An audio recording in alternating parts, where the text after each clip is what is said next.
How are you guys doing today? All we got people from all over. I would love to know if you guys could put in the chat where are you guys calling in from? I'm here in the 305 Miami, Florida, representando. But where are you guys calling in from? What college are you guys from? Put it in the chat and I'll shout some people out. Hold up. Hold up. Oh, Tampa. Okay, we got Florida. We got Florida in the house. I love it. Let's go. Okay, Austin, Texas. Love it. Delaware, San Jose, California, Puerto Rico. Ay, aquí. Si te quieres divertir, Los Ángeles, Brasil. Oh, eu amo Brasil. Eu amo Brasil. Okay. Toronto, Canada. Oh my gosh, my mentee's from Toronto, Canada. That's so cool. You guys have what's it called? Poutine? Is it called poutine? Parlez-vous français? I don't know that much French, but that's really fun. Well, anyways, happy Black History Month. Hello everyone. My name is Coral, and today we have a special event. But before we get started, I first would like to, just give you a brief intro to who I am and what I've been doing. My name is Coral, your favorite Miami tech girl. I've been here. I'm a self-proclaimed girl boss. I post on TikTok and on LinkedIn as well. I just hit 5K on LinkedIn, which is really fun. I also have 1.9K on TikTok. I previously did software engineering and product management. I used to work as a career advisor, and now I just make content for fun. And I like to teach. Anyways, before we get started, I want to tell you guys the game that you're about to enter. If you are recruiting in the tech industry, this is a game you're entering, okay?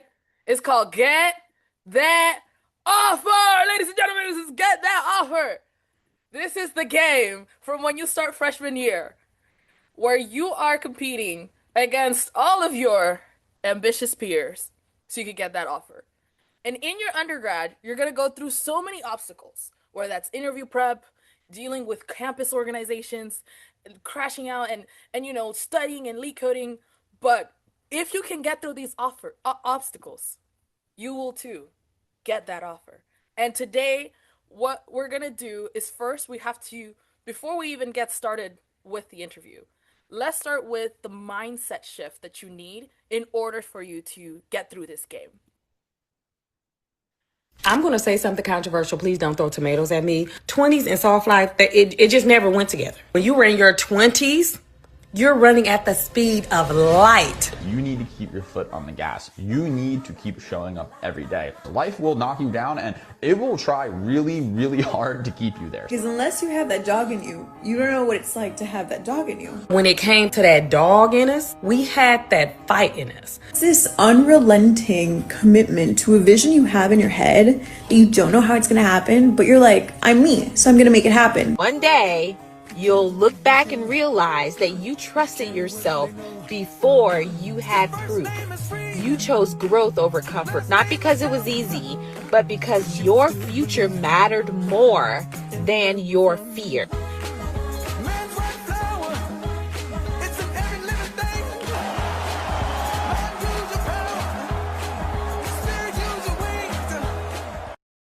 Okay, guys. Here's the thing. Recruiting for tech is hard, right? Getting a job is hard. Getting an internship is hard. Getting a scholarship is hard. But the number one thing that will set you apart for you to get that offer or get that job is having a sense of community.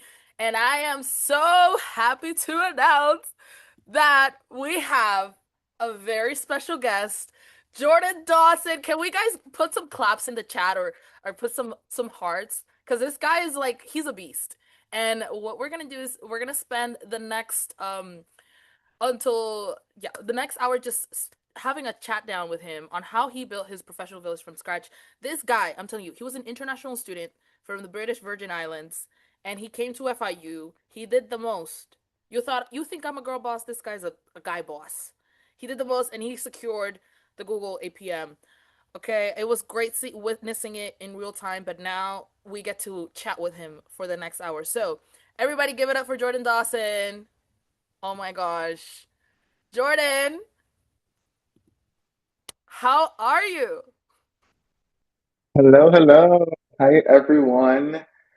Good afternoon, evening, morning, wherever you are in the world. How are you feeling? How's Okay. the rat race of recruiting and getting that offer? Yes, please. How's the Tell us in the competition treating chat. you Tell us guys? in the chat. Hi, Jordan. Oh, One you thing I know. will say is I don't miss it. One bit. Yeah. Bro, Yeah, yeah, brutal. Yeah, it is a rat race. it's hmm going. It'd be like that. Yeah, hamster wheel. Yes, More like a bro. gigantic hamster wheel, and you have like these Yeah. tiny little legs. Yeah, surviving. Surviving is good. That's That's actually a really good. good sign. Yeah, I feel like if you get a lot of muscle and you become extremely resilient after you go through this game. And now you can just have war stories for hours. Yeah. Yeah. Oh yeah. Okay, Jordan, can you, for the people who don't know you, could you tell us a little bit about yourself? Okay, awesome. So my name is Jordan. I, like Coral said, grew up in the British Virgin Islands, and if you don't know where that is, it's this really small country in the Caribbean. The island I'm from has it's like 24 square miles before like all the landfill that they did, and the population of my country is 30,000. Now I went to FIU. If you don't know, FIU has like a population of student population of like what 50,000. So my university is larger than my country. And that's kind of the mentality that I have been constantly combating. How do I make a mark in a world where I've constantly felt small? And so I studied mathematics for my bachelor's. I majored in mathematics and minored in computer science. And I did not get an internship my entire time. Like Coral said, I was an international student. That's a whole other can of worms that I don't even know if we want to open up here, but we're probably going to talk about it.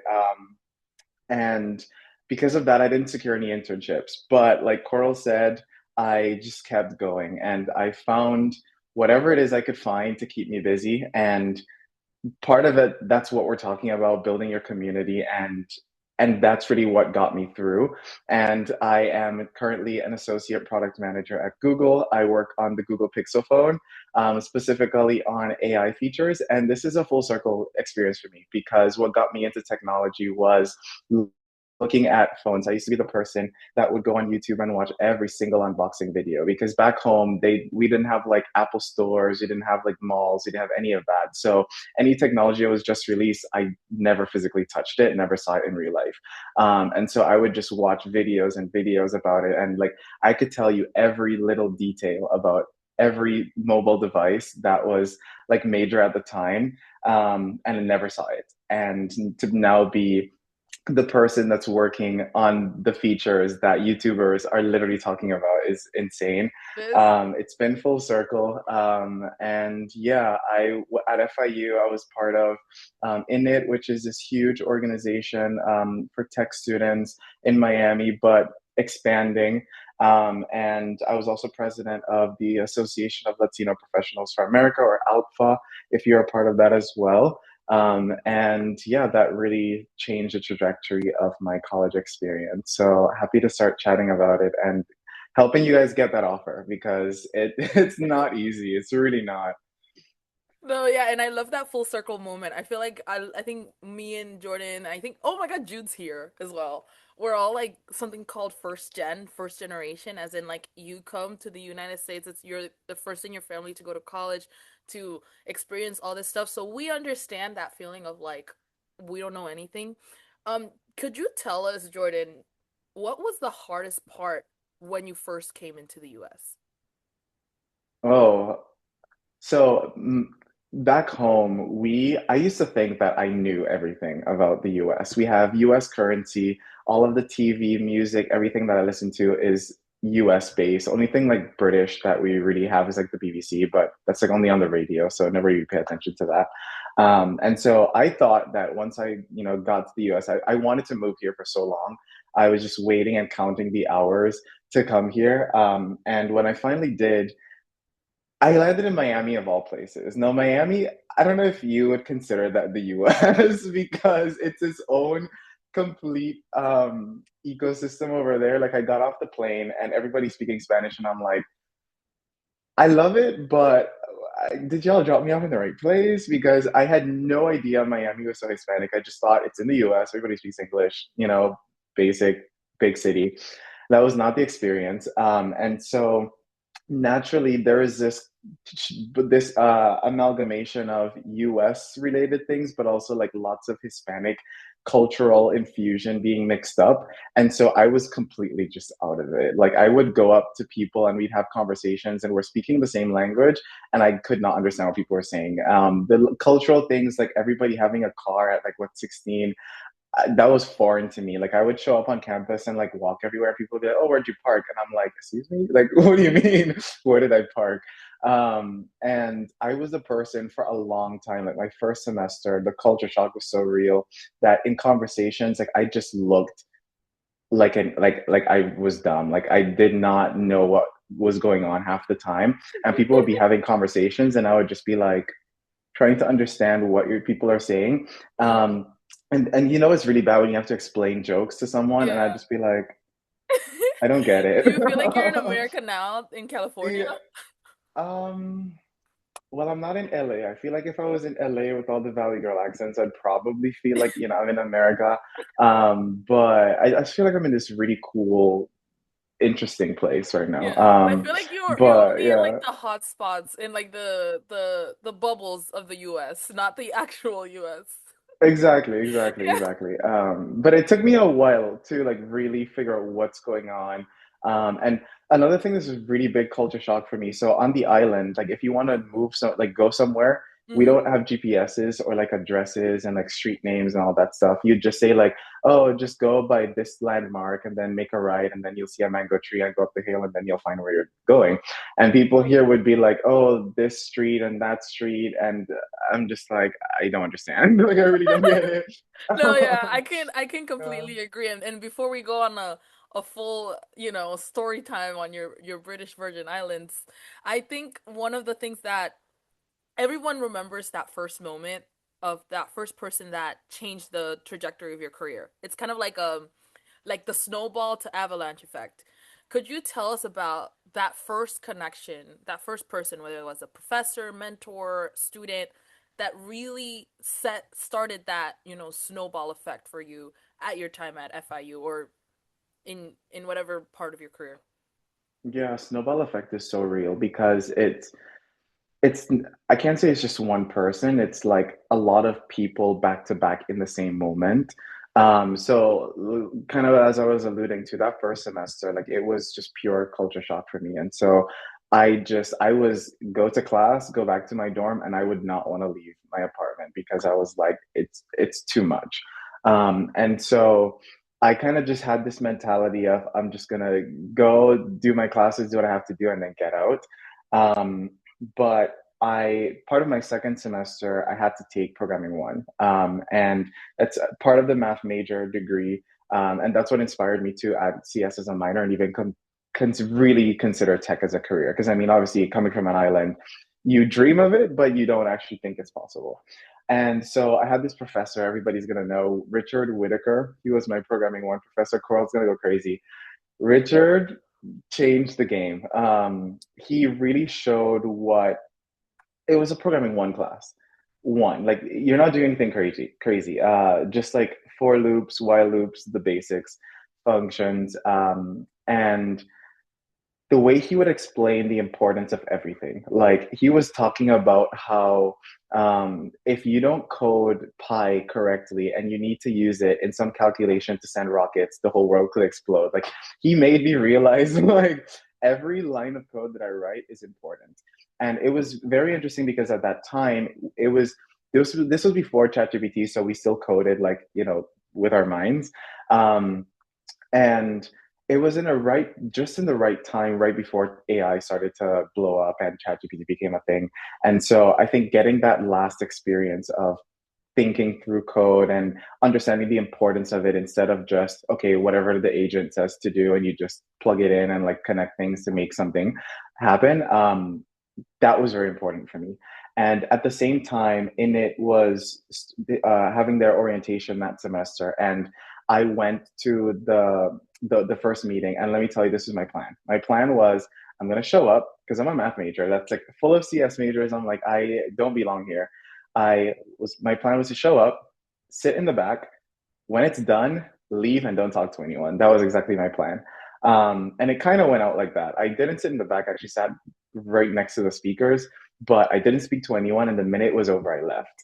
Um, Not because it was bad, but because I was so intimidated. There were people who got internships and return offers at Amazon, at Microsoft, at Google, and I was just like, whoa, like these are brands that you see like on the screen, but you don't see them in your face.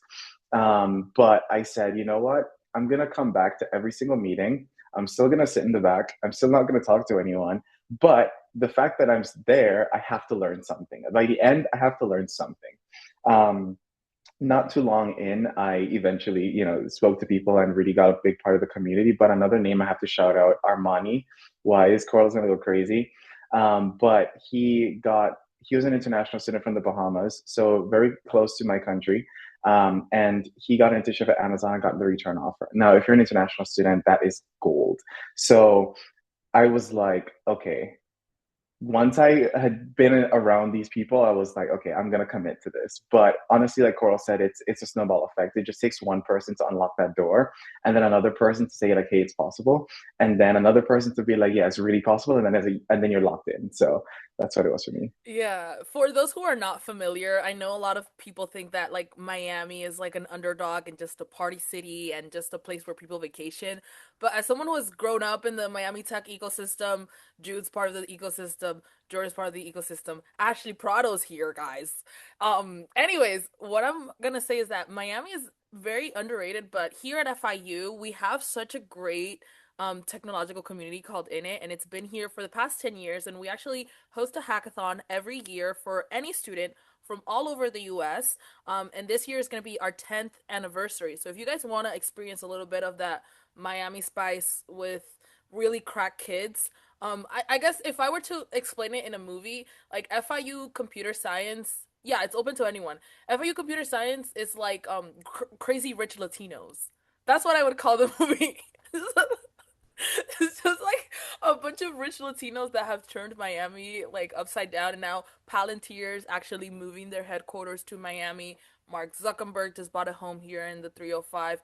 Paul Graham says that Miami is the next big thing. So this is like these are the we are like the early this is like still like very early stage in the Miami tech ecosystem, but it's growing and it's going great. So you guys definitely come to Miami. It's not just a vacation spot.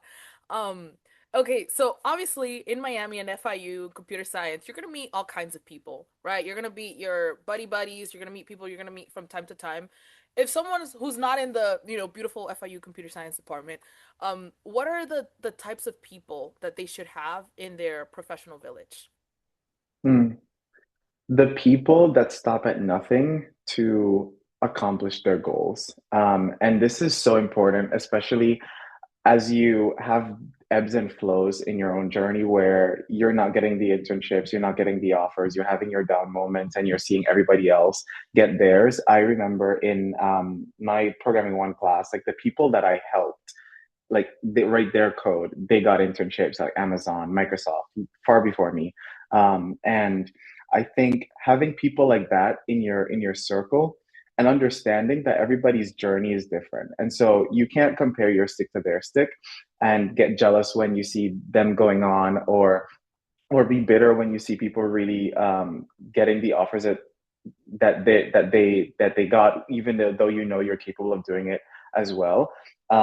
Having those people in your circle is still important because it fuels your drive, but it also shows you that there are people that are, they keep going and that their story isn't easy. I don't think anybody that you speak to who's really, gotten into these big companies, it was like a cakewalk for them. And if, it was, I mean, congratulations. But for a lot of people, it was real hunker down grinding. And when you see people grinding that hard, it's like, okay, I need to grind as well. So the biggest thing I would say is like having people who have that go-getter drive mentality, one, and then two, people who are genuinely passionate about their craft. And everybody has their own niche. So some people would be like crazy about front end, not my cup of tea. Some people would be super crazy about AI, super crazy about the back end development aspect. Some people will be crazy in cybersecurity or whatever it might be. finding those pockets of people is so important. So one thing I really loved about in it was that we had guilds for different interests. So there was like an AI guild that I was a part of. I guess I was a founding member of that, I guess. And they were Wait, like for those robotics. for those who don't Mhm. understand, guild are just like like mini events within the tech organization that are specifically for that niche or topic. And so it could be Exactly. cybersecurity, blockchain, and then you were part of the AI guild. Exactly, Yeah. exactly.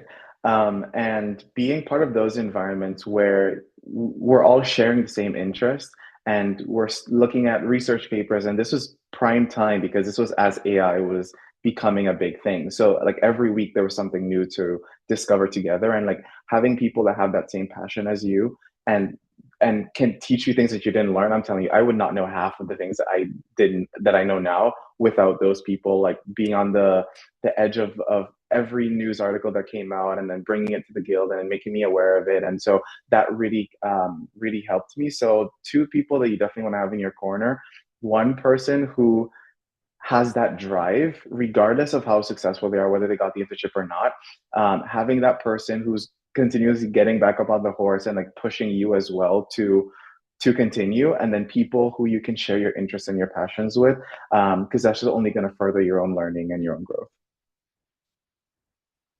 That's amazing, Jordan. And I would love to add on something else, a bit more like a practical tool that you can take at home, is that there's two types of networking that we know a lot. We know vertical networking, which is the traditional one where you just speak with someone who's like above you, ahead of you. And there's also horizontal networking, which is networking with your peers. And networking with your peers can look more casual or more professional. Professional is if it's like someone in your class, someone that you meet at events, someone that you meet from time to time. You can still have that connection with them professionally, but you can also have like your friends. So like build projects with your friends. Build some cool shit. Like that's like the best way. Like every single referral I've ever gotten has been because, oh, I know David because we did Spark Dev together and we built a project together and we did a really good job at it and we hustled and we grinded together. And so you kind of have those like what's it called? Like your war, what's it called? The soldiers War that buddies, yeah, war like buddies. the ones in the trenches with you, The ones yeah, who are in the yeah. trenches with you, they're the Yeah. ones that are gonna understand you and support you the most. And then another one that a lot of people don't talk about is networking. I guess like when you're like more in a teacher sense. So like if you've ever like downward, so like people who are younger than you, if you've ever done like mentorship, if you've ever done any sort of college admissions consulting, if you ever taught kids to code, those kids, those mentees, they're gonna grow up one day and they might like go ahead and do something great, and they also are also people who can help you. For example, like I had a mentee that she was Bryson came onto our campus. If you don't know Bryson, he's a very popular venture capitalist. And she told me like, "Hey Coral, this guy's giving out $400 to students to pitch their startup ideas." I'm just like, "What?" She's like, "Yeah, girl, come." And she introduced me to this very popular, very famous, very wealthy venture capitalist to pitch my idea to him. And I'm just like, wow, like not only are the people that are in the trenches with you are going to support you, people that you help as well can support you as well. So if there's any opportunity in your campus for you to do teaching assisting or, teach people, help people, mentor others, absolutely do it. Absolutely do it. It's very very worth it. Well, I know we're talking about like networking and stuff like that, but it does get scary sometimes. And I know for you it probably would have been scary because you were stuck at in your apartment all day and then going to class, going home. What was that scariest part of networking that you had that you're no longer scared of anymore? Ooh, that's a really good question. Also, plus one to everything that you just said. Like for me, my peers were my biggest inspiration and my biggest drivers. And I also was a TA. That was another big part of my story. But like mentoring people helps you move forward. We could talk about that later. But in terms of what was scary the most was believing that I didn't belong in the room. That was the biggest thing. And like I said, like when I first joined in it was a room full of CS majors and I'm a math major. I'm like, and this is a funny story that I've taken throughout my entire college career where I've always put myself in that uncomfortable situation. I did a study abroad in Argentina where I was the only math major and they were all like political science, economics majors. I also was the president of a business finance org. So again, I was a one math major there, but the biggest thing was believing I didn't belong in the room from multiple different levels. One, I'm from this really small island that is practically insignificant in comparison to the population of my university, not even the country, the university. So I didn't always believe that I belonged in the room. Two, because of my skills. I mean, especially when you're in this, like, hot pot of people who are grinding and getting all these amazing offers at Google, Microsoft, etc. It's like, well, I'm not going to get one of those, so why am I here? And that took a while for me to overcome that. Even especially because I wasn't getting internships. My entire college experience, I wasn't getting any internships. So all of my friends would eventually go off and get their internships, and then I would just be the one left behind. And so that was always my biggest thing when it came to networking. I knew I had the skills, and if I had to talk to a recruiter, it was easy for me to network and do that. But it was this pit in your stomach that I always had, that I didn't believe in myself. And now, one, even before I got the Google offer, there were so many things that I was doing that really showed people that I know what I'm doing, but also that I have something to offer and I have something that's different. And my origin and the struggles that I've had to face were not my setbacks, they were actually my greatest strengths. And that made those things made me somebody that's unique and really gave me an edge. And I think that was my biggest invitation into the room because that wasn't in the room before. And then once I got the Google offer, it was just the check mark that I needed to say, like, hey, yeah, you had it. You had it all along. You just needed the piece of paper to say so. And so for me, absolutely 100% not believing in myself and not believing I belonged in the room. And now that's something I don't face, where every room I go into, even if I do feel that discomfort or like I'm the only one there, I still know that I earned my way there. And even at Google, I know that I earned my way here and I deserve to be here. And that original feeling of not belonging, I don't have that anymore. I can 100% agree to that. And I think like I think you wanted to mention a little bit more about the impact of helping others, because I feel like when you are helping others, not only do you feel like you're someone who can provide something of value, but it's also a way for you to practice that you know what you're talking about. You do belong in the room. Sometimes when you hold yourself back from interacting with people, talking to people, putting yourself out there, public speaking, that's gonna fuel your imposter syndrome more. But I feel like doing something as little as like helping your little sister go through college admissions, that will help you so much. That will help you understand that like your knowledge does provide value to others, even in the smallest way. And one day that value that you have within yourself will be something that a big company would want as well. So I don't know if you want to tap a little bit more into that. Absolutely, absolutely. So I was a TA as well. So I would help people in programming one to write their own code, and that was a great experience. If you were ever one of my students, feel free to drop it in the chat. But that was a great experience because the TAs that I had when I took the class really showed me what was possible because these were students just like me and they were coding so amazingly. And so to be able to do that to somebody else also showed like, hey, I'm competent enough to do this. But most importantly, towards the ending of my college experience, like I was convinced I was graduating without an offer. I was absolutely convinced.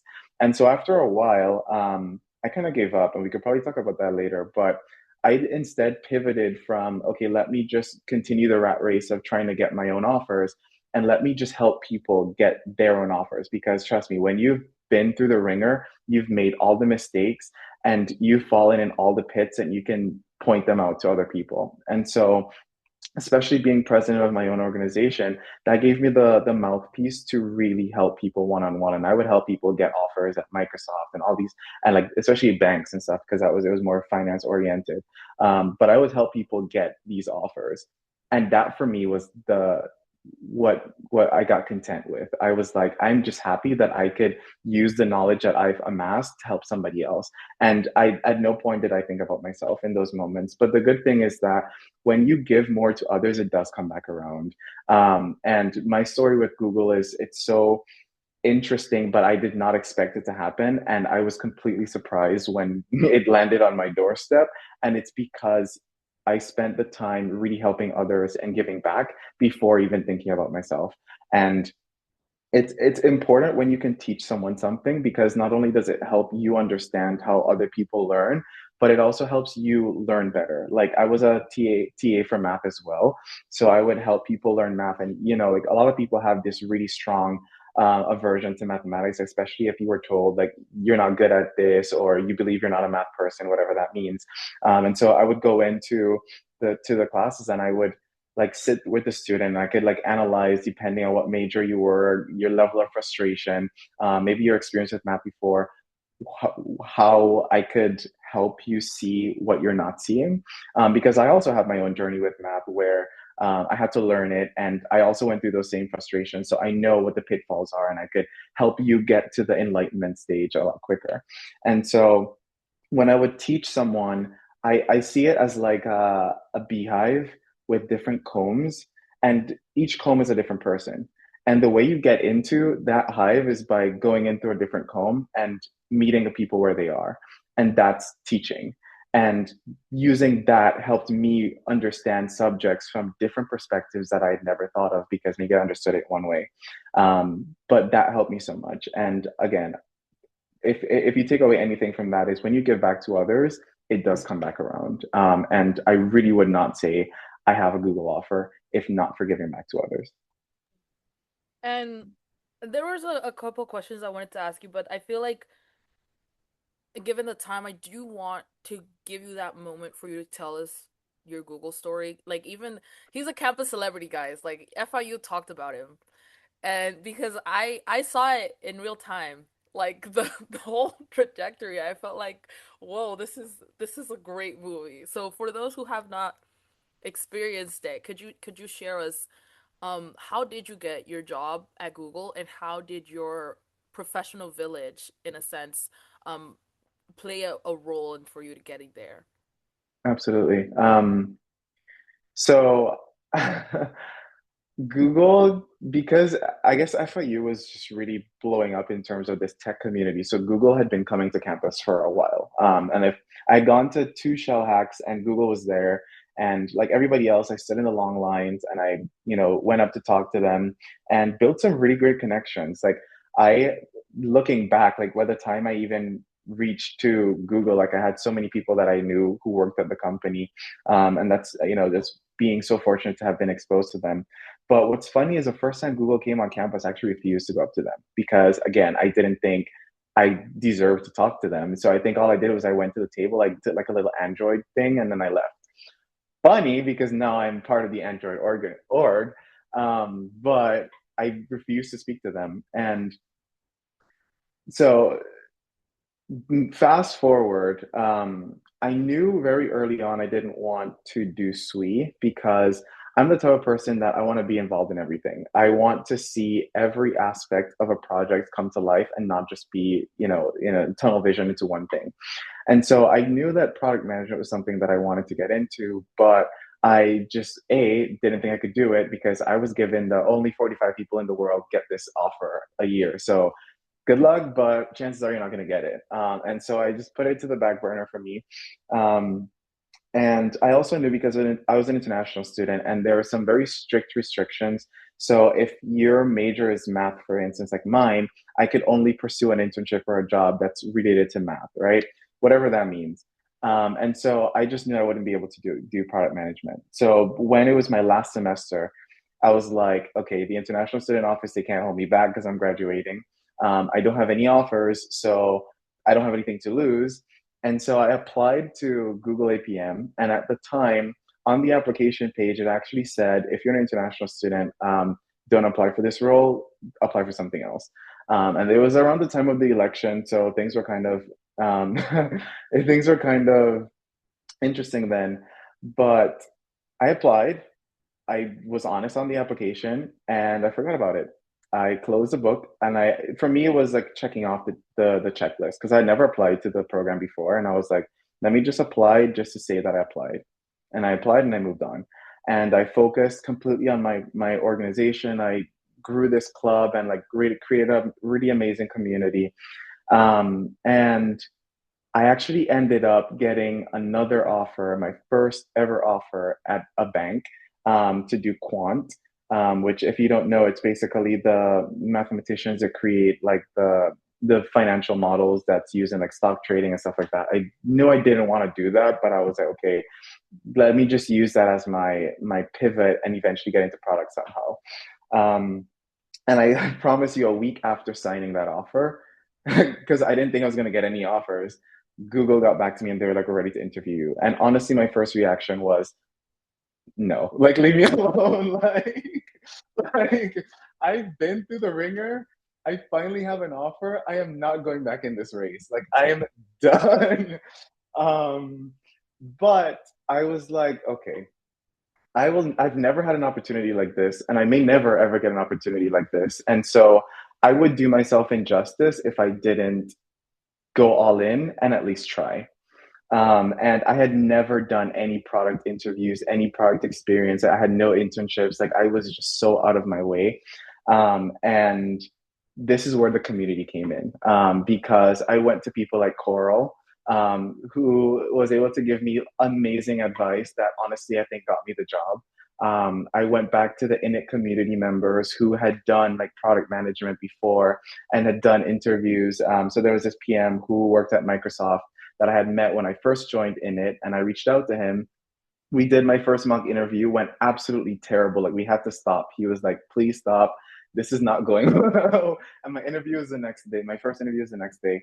I reached out to like the Init vice president from when I was a freshman, Danny, who also gave me a lot of great advice. And so I'm the third APM from FIU, in FIU history. And I reached out to the second APM. I couldn't reach the first one. I reached out to the second one. At first, he was kind of like, I don't know if, like, just letting you know, like, applying full time for APM, like a lot of people get return offers and internships. So the spaces for full time offers are like nil, and basically saying like, good luck trying, but like, I don't think you're gonna get it.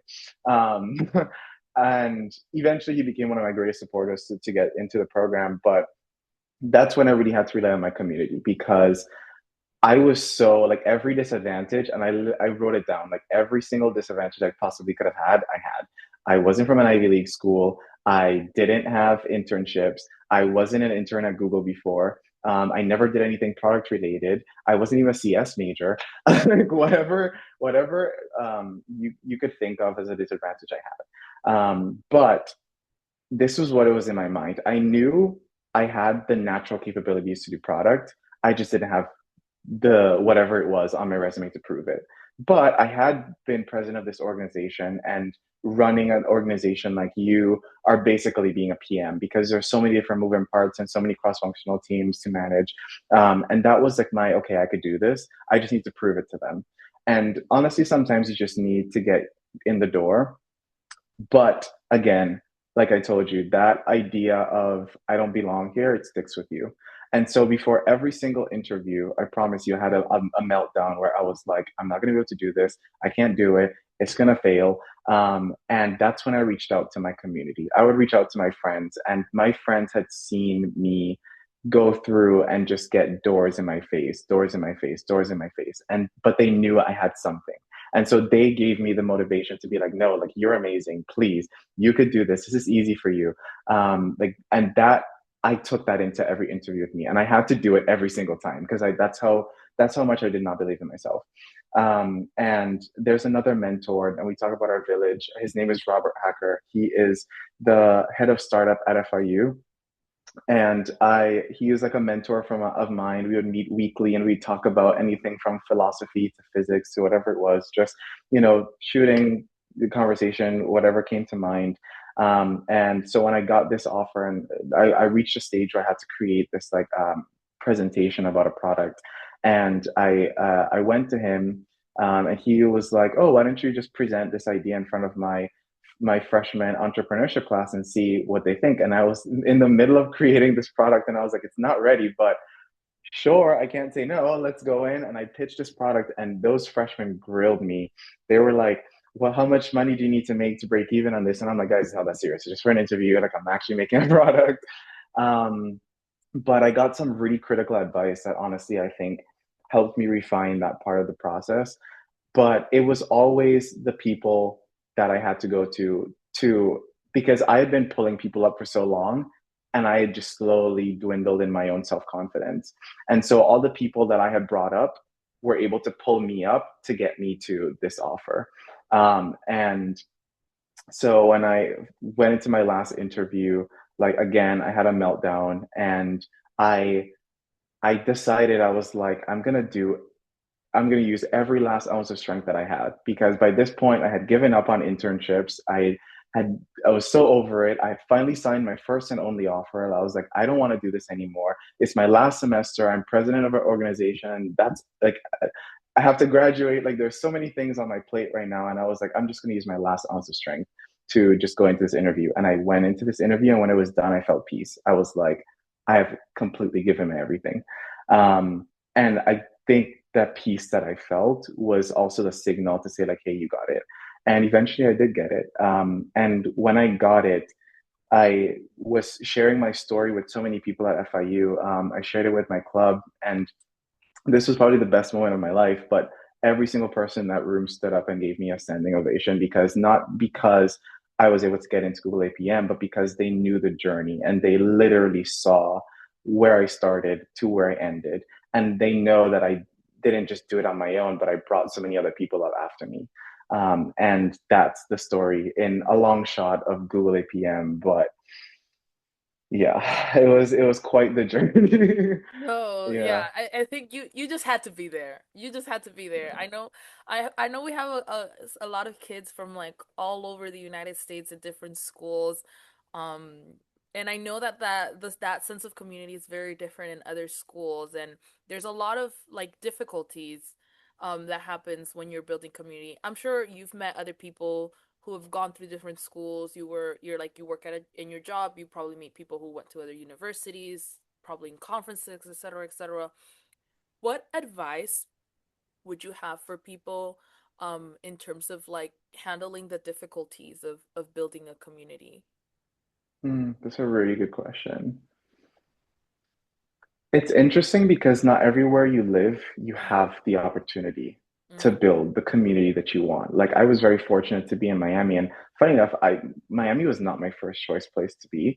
It ended up being the place I needed to be because of the community there. But for some people, where you are, nobody's interested in tech, or nobody's interested in what you're interested in, and so it's really difficult for you to find that community. But the good thing that we have, and it sounds cliche to say, but like the fact that we have an online community of people, virtual, whether it's Discord rooms, or even the YouTubers that you watch online, people like Coral on LinkedIn that are posting their journeys, and you get to learn bits and pieces of that. I think that helps you build a virtual community. For me, I had a huge LinkedIn community before I even had like a personal community. And that was because I was going out, looking and seeing what other people were doing, connecting with them, learning from their stories. For me, being part of student organizations, especially those that had like huge conferences that brought people from different places. So if, for Alpha, we have the Alpha Convention, and people from different universities, different companies all come together, and you get to meet more people. For Init, it was Shell Hacks, people from different universities would come. If you go to different hackathons, if you're fortunate enough to go to different hackathons, that's where you meet different people from different universities who share your interests.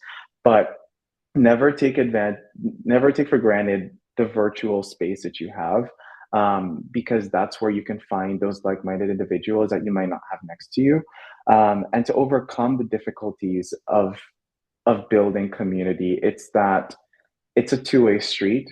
One, you're getting something out of it, but other people are also getting something out of it. So also go into these relationships, because it's not just networking just to, you know, Mhm. put an extra person on your LinkedIn connections. It's really building relationships that serve you for life, Mhm. and understanding that other people are also getting things out of it. And so not going into it selfishly, but also be willing to give in those situations. And the other thing is, everybody's doing the same thing. Like, I don't care what university you go to, or how many resources you have, the rat race is still the rat race. It's still difficult. Other people might have different like advantages, or more access in certain situations, but everybody still has to go through the ringer to get the offer. And tech Mhm. companies, and this is why one thing I really love about Google, for me, was that you just had the opportunity to do this on merit. It wasn't I networked my way in. Um, like, because like, you just can't do it like 7 interviews. There's no way you're networking your way through 7 interviews like I had Mhm. to do. At the end of the day, I just needed an opportunity to prove myself. And that's what I love about a lot of these companies. Everybody has to do that. It doesn't matter who you are, where you come from, you have to prove yourself. And I think recognizing that it's like other people are also struggling kind of gives you a bit more confidence to say, like, hey, you know, I can reach out to these people. Like people like Jude and Coral, I looked up to so much. What? I No did way. on LinkedIn. Yeah. Like Wait, every time no, I go on I had that LinkedIn. feeling for you. No, every time Wait, I would go on what? I'm LinkedIn. just finding that about just right now, guys. I did not pay him to say this, by the way. No, no. This I Every did time I would not. go on LinkedIn, there was Go follow Jude post, on LinkedIn. He's crazy. a new post. They He's had like crazy. Apple. She's going to like a No, he million went to different Apple, conferences. Netflix, and NASA. All of We're them, putting and you on you the have spot. all Wait, hold these on. offers. Let's put this guy on the spot. Let me let me put this guy on the spot. Hi guys. Hi. Yeah. So you Yeah, see, and you guys yeah. think I'm cracked? Okay, the kids at my school are so cracked, but they don't post online, so you don't think that it is, but it's like I can completely understand to those feelings of like imposter syndrome or like, Hmm. wait, but that's so sweet. Oh my Thing is, gosh. everybody feels it, you know, everybody Yeah, feels it. You no look matter at what these school you people go to. and you're like, these people are doing the most. They're so crazy. They're Yeah. so cracked, blah, blah, blah. Like every time I go on LinkedIn, that this is all I'm seeing. Cora had a whole podcast, and I was like, I would only dream of ever being on that podcast, because like she's so up there. Oh, But but to you're now then on this. connect with You're those now on this. people, yeah. If I never spoke to you, we would never have built this relationship. And honestly, I wouldn't be at Google APM without you. And Oh. so when it comes to overcoming the difficulties of networking, it's recognizing that no matter how much accomplishments that you see on people's pages, there is a story behind it. And they're just as in the weeds, in the trenches as you are. And so connect with these people, because they have so much things to teach you. And it's not like this. It's always like this, just that they've been on the journey longer than you sometimes. And so, oh my God, Coral's crying. But no, it's the truth. So just remember, one, it's a I'm give sorry, and guys. take I was not relationship. expecting this. I'm just finding out Yeah, what the thing. Oh yeah, my it's gosh, a that's give and so take sweet. relationship. And never be afraid to reach out to someone, because they're also going through the same Oh my gosh, wait, Jordan, that's so sweet. That's so sweet. Oh thing. my gosh, you caught me off guard, dude. But yeah, like how I met Jordan is because I was also interviewing for Google APM, but the internship, and I made it up to the third interview, but I didn't get it, and I was extremely devastated. But I learned a lot, and similar to Jordan, instead of like sulking in my feelings to not like be depressed, I just started helping out people who wanted Yeah, to break into PM. yeah. Actually, there was a girl in like one of the Color Stack channels who also got a Google APM internship interview, and like we did like a coffee chat and stuff, and that's like really cool. Oh my gosh, you You caught know me off what's guard. funny though? Yeah, You know what's so funny? And what it goes back to giving back to others. yeah. Coral was in her APM interview process like way earlier than I started mine. And so when I got the interview, I was like, oh my goodness, I need to find out who knows what they're doing. And I went to Coral, and she gave me advice. It was, in these interviews, it's so technical that you don't get a chance to describe yourself. You have to infuse your personality in every answer that you give. That advice I took with me straight to the end, and I think that's why I got the offer. Because a lot of people treat technical interviews as, let me just show you what I know and forget that there's a person behind it. And the person is what separates you from all the other candidates who are just as prepared. But when Coral didn't get her offer, I went on to get mine. And it's just a continuous cycle. I referred her again, and we're always pulling each other up. And it's, even this one thing I completely admire about you, Coral, is that even despite, not making it past that third round, you still reached out and helped other people. Um, and that's the type of community you want to have. And it goes back to the other question of how do you build that network? It's a good person where they're not praying for your downfall, and they're not letting Setbacks. their own setbacks affect your success or being happy for you. That is so important. And tech communities could be very competitive, where people are gatekeeping information. One thing I love about Init and the FIU tech community is that we don't do that. We all, like, no matter what it is, we always share information. We always help other people, and that's the type of community you want to build. Yeah, guys, y'all gotta come visit Miami. I'll give you a full tour from your favorite Miami tech girl. I'm sure we've had such a wonderful time with you, Jordan, but I'm sure there's people in the room who have questions for you. You could ask me as well. On like breaking into PM, building community. And so if you have a question, feel free to raise your hand. Tell us your name and the question that you have so that we can help you guys get that offering and get out of those weeds as well.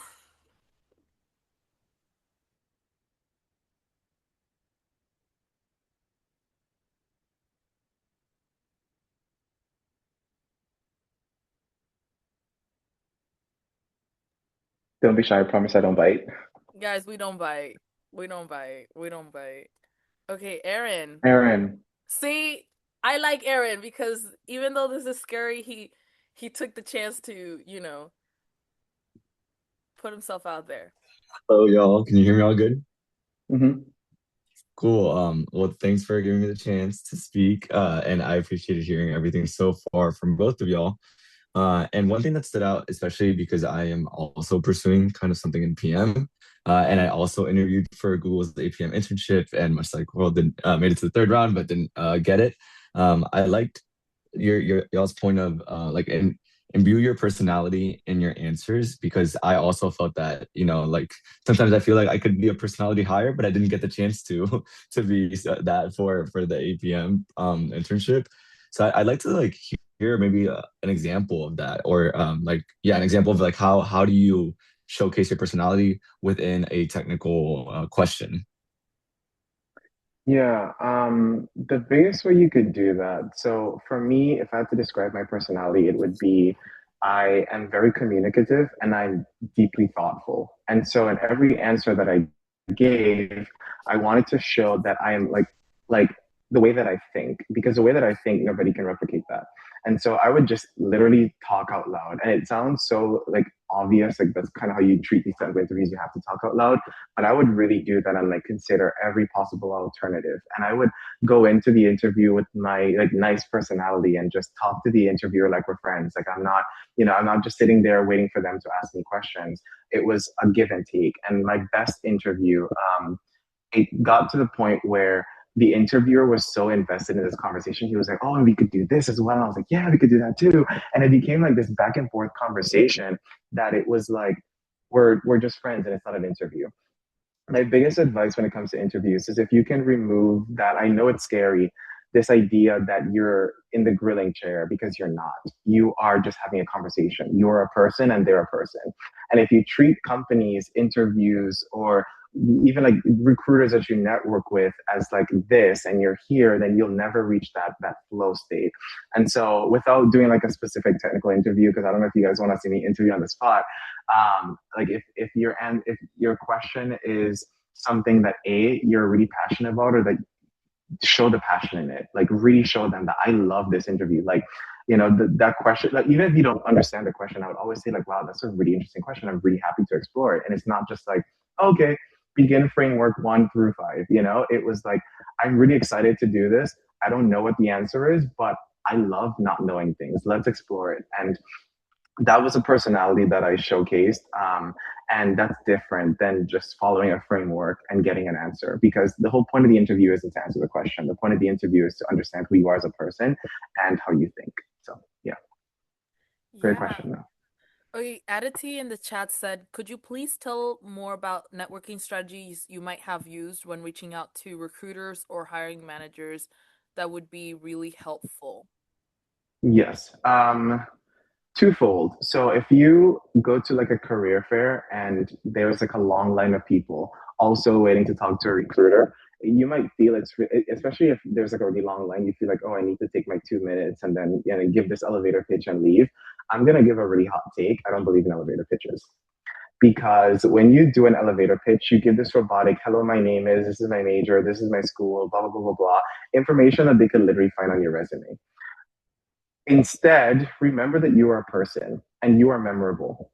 And when you go up to that recruiter, take your time. Like, I get there's a line, but like, let them know who you are. And I would go up and I would ask them, like, you know, how was your trip over here? Because a lot of them had to travel to be there. Did you have any water? Did you take any breaks? Are you tired? How are you feeling? And that reminds the recruiter that they're a human being. And then they could have a human conversation with you. And in the end, you're infusing elements of your competency. So I'd let them know that I'm a math major, and naturally infuse it in the conversation. So by the end, they're like, wow, this guy would be really good for this role. And now they're pitching to me, I think you'd be good for this role, versus, hello, my name is, this is my major, what role do you have available for me? I promise you, I would wait in the line and watch every single person before me do that. And the recruiter, I kid you not, gave exactly the same robotic answer. Scan the QR code. We have this role available, apply, blah, blah, blah. Conversation over. They move on to the next person. Just like that. And when you get them to break that robotic chain of this, prepared answer to actually give you a human response, that's when you're memorable and the magic starts to happen. If you're cold reaching out to recruiters, it can be really tough because a lot of them don't answer their emails or their LinkedIn. But if you have a LinkedIn presence, like if you post frequently, the recruiters naturally find you. Or if you do reach out to them, they could easily view your profile and see that you're doing a lot, and you're somebody they would want to talk to. And then obviously the third way is if you are like on the executive board of an organization, you get the ability to reach out to recruiters, or if they're alumni who work at certain companies, you can leverage those resources as well. But that's also a third way that you can reach out to people and build your network. Yeah, because you do both. Like you're learning how to like reach out to recruiters. Like if you're like in the industry relations role, which is like kind of like a sales role for them to sponsor your event at your campus in your campus organization, not only are you helping recruiters find more kids, but you're also building a relationship with them and you're learning sales too. So it's like there's a lot that you can do with in an executive board in a campus org. Okay, Naomi asked, I really struggle with being able to connect with recruiters. I think you already answered that questions. Do you have any tips for successfully sharing your story in a way that's compelling enough for them to believe in you and invest in you further? Or is it something that takes time or you build relationship over time? I think you kind of answered that question, but if you want I to add could a little go bit a bit to more. it. Oh, yeah, I could add a bit more to that. It's not so. Okay, it is, relationships are strengthened over time, especially if you see the same recruiter at like every event. Like, say if you go to Shell Hacks, and you see the Google recruiter there, and you meet the Google recruiter there the next year, they'll remember you, and it strengthens the relationship. But absolutely, you can make your mark that first impression. That first impression counts. There have been recruiters that I was able to speak to, and in that one moment, I was able to get them so hooked on me that the next time I saw them, they remembered me. And then we just act like we're friends. At that point, I don't need to prove myself to them. And once you have that friendly relationship with the recruiter, that's gold. You can, wish them happy birthday on LinkedIn, and continue the conversation that way. So that helps strengthen it, but absolutely you can do it in the moment. It's not necessarily you have to build over time. In terms of struggling to connect with the recruiters, it does go into like what I was saying, remembering that you're human. And there's this part of the question, sharing your story in a compelling way. Your story is your story. The fact that it's unique from somebody else's is what's compelling. It's not that you have to think, oh, this is Google, what would be impressive to them? I think a lot of people mistakenly try to do that. Like, when I've done like campus engagements, on the other side as Google, people always ask me like, oh, what is Google looking for? Google is looking for you.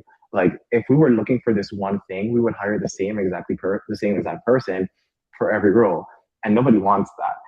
The fact that your story is different is what makes it compelling. So just tell them who you are. I know it's so cliche. It's just like, oh, be who you are, be unique. But like, I promise you, it's so much better than trying to fake something that says, oh, this is so impressive.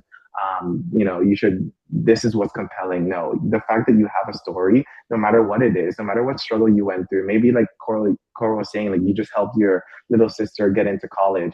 That's a compelling story. That tells me so much more about you than, oh, you looked at all the most popular coding projects and tried to recreate those. So, yeah. Yeah. Yeah. I would love to take a question from someone who would love to speak, and then I'll take some from the chat. If Okay. you'd like to raise your hand. I don't know if Kiki or Vanessa would like to raise your hand, say it out loud.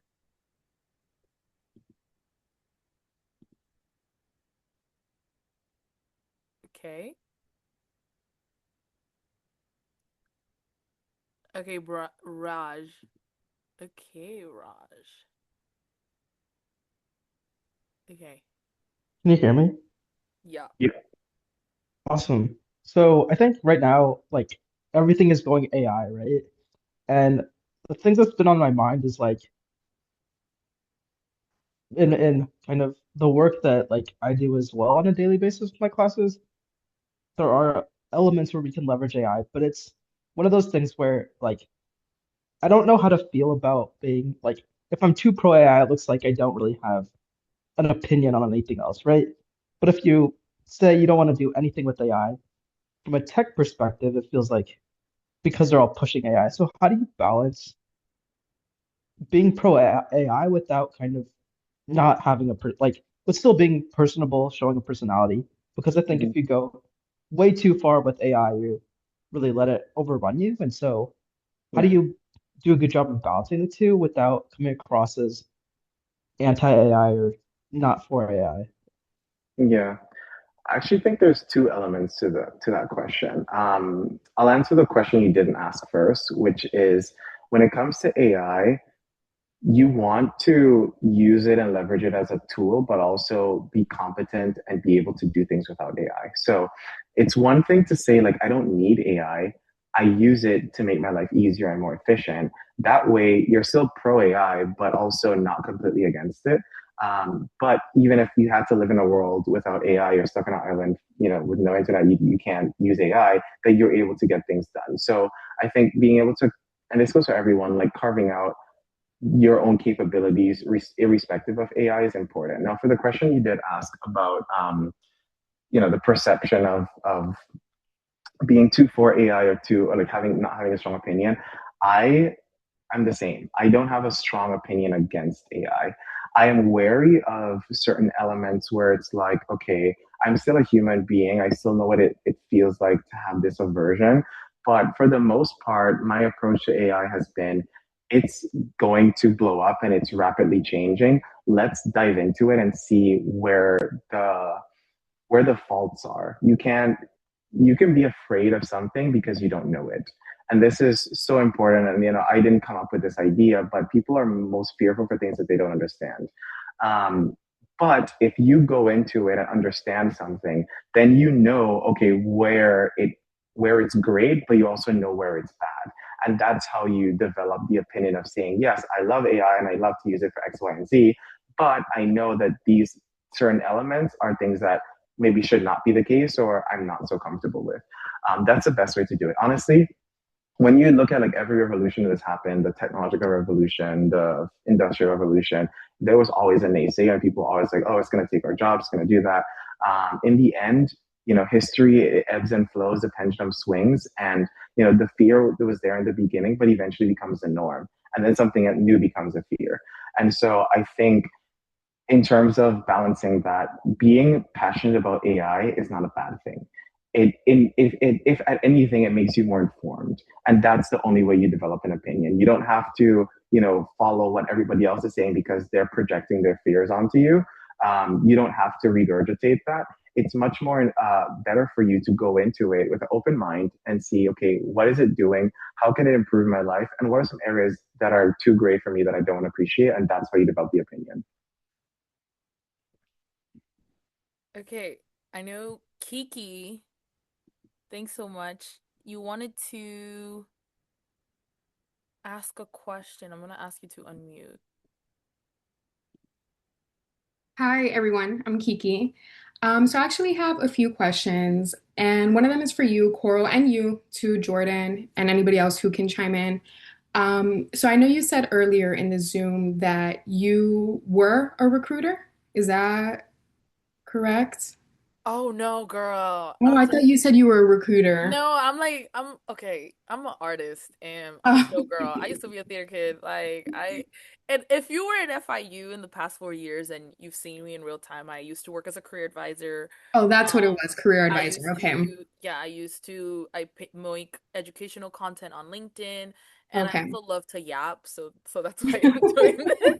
Do I look that professional? Oh my gosh, You never I know, like you it. could I be. like it. No, I like it. So I wanted to know Hmm. some advice on resumes, right? Like the resume Uh-huh. is the forefront of breaking into even getting an interview if you don't have a face-to-face connection with a recruiter, right? So I've Hmm. been doing a lot of research on the best approach to writing a resume, and I get conflicted responses, and I think it depends on age Hmm. groups, on whether the resume should be one page or is it okay to be 2 pages. So I wanted to know any feedback on what you guys believe. Can I take this one, Jordan? Yeah, I'll I take raised this my one hand so I because could talk after. this was my job. So I would look at resumes all the time.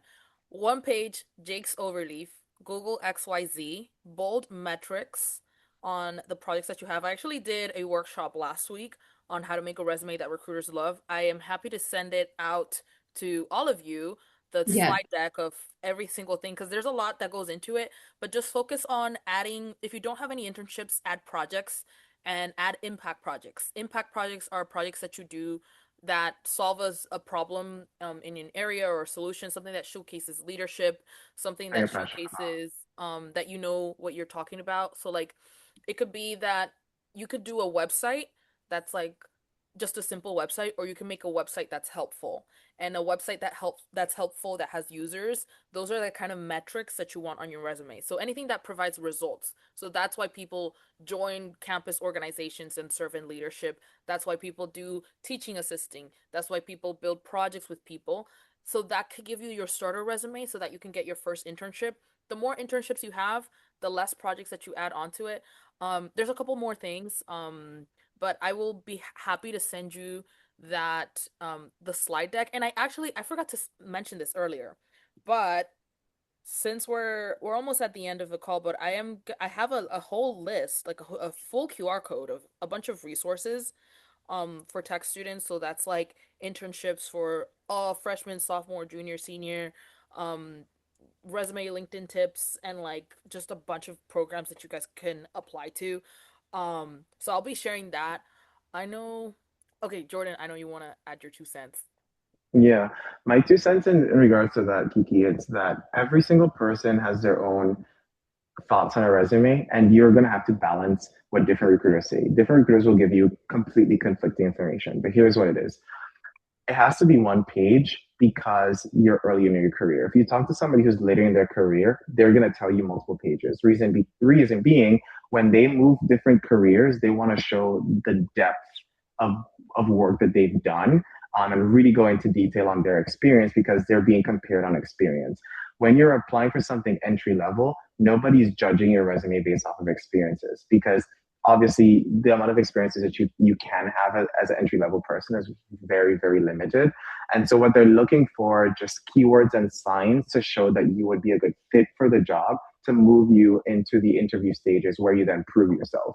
So the shorter the resume, the more time, the less time a recruiter has to spend parsing through, are you qualified or not, in terms of, are you qualified enough to move to the next round, and then move it there. I used to think that my resume had to reflect me. And I was like, there's absolutely no way I can fit me into one page. There's no way. And I think disconnecting my resume from me as a person was really helpful for me because all it was a tool to get me in the door. That's all a resume is for entry level. For entry level, all it does is it gets you in the door.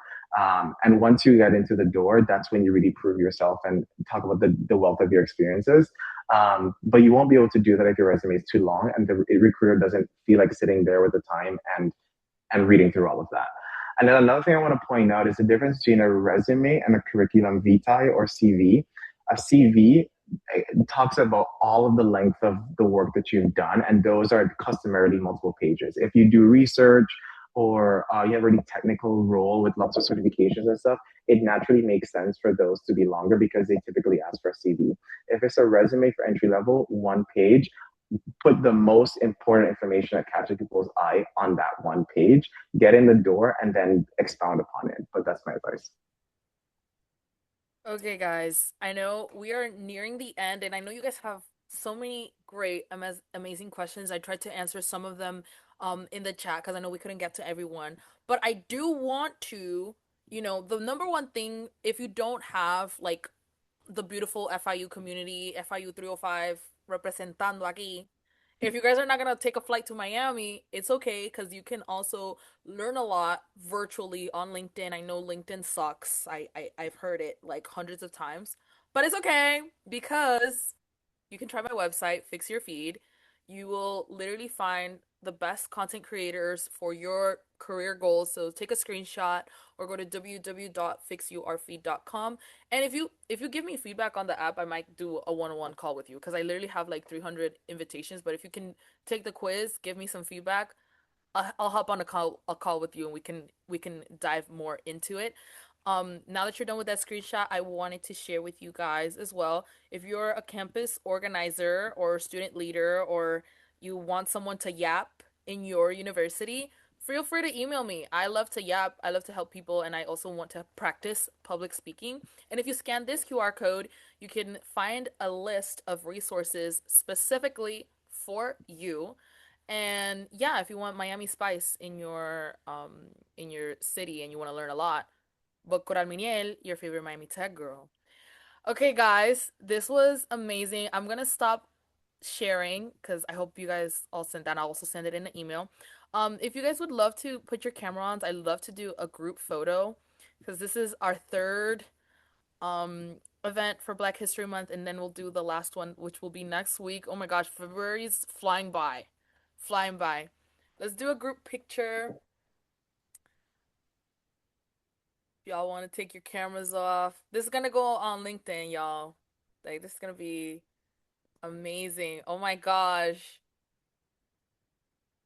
Okay. Three, two, one. Cheese. Cheese. Yes. Okay. The second one is just it's a list of internships for all majors in every single sector, like freshman, sophomore, junior, senior communities, tech communities that you can join, and a bunch of programs that you can apply to. I think there's this like Silicon Valley concept of expanding your area for luck, your surface area for luck, and it just means like apply to as many things as possible and one will hit. Could you guys like give a clap to Jordan Dawson? Can we do a little clap? Because this was he did amazing. He did amazing. Thank you so much, Jordan. Before we end off, do you have any words of encouragement for all the people here? Yeah. I hope that by talking about my journey that you realize that you would look past Google and see me as a person because while Google looks big and shiny and impressive, there is so much behind it that many people would not know. And I also want you to recognize that for every single person that you look up to, like people like me, for people like me, it was like Coral and Jude. There is always a story behind it. And the fact that you are in the rat race right now, going through it, grinding, trying to hustle to find any kind of opportunity is you building out your own origin story. So when you get that superhero offer, that you also have a story that you can share, and it's cyclical.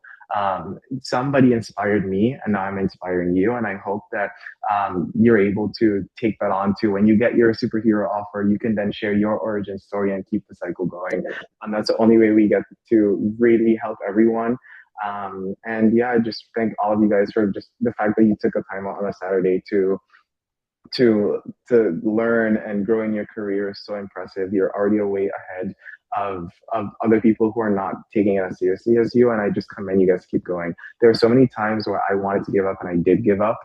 And at something always tell me to get back up on the horse. So if there's somebody that or something in your mind that says, hey, get back up on the horse, try again, or something that inspires you again, just listen to it and follow it. I promise it will never feel good in the moment until you look back in hindsight. So if you're not feeling good, that's a good sign.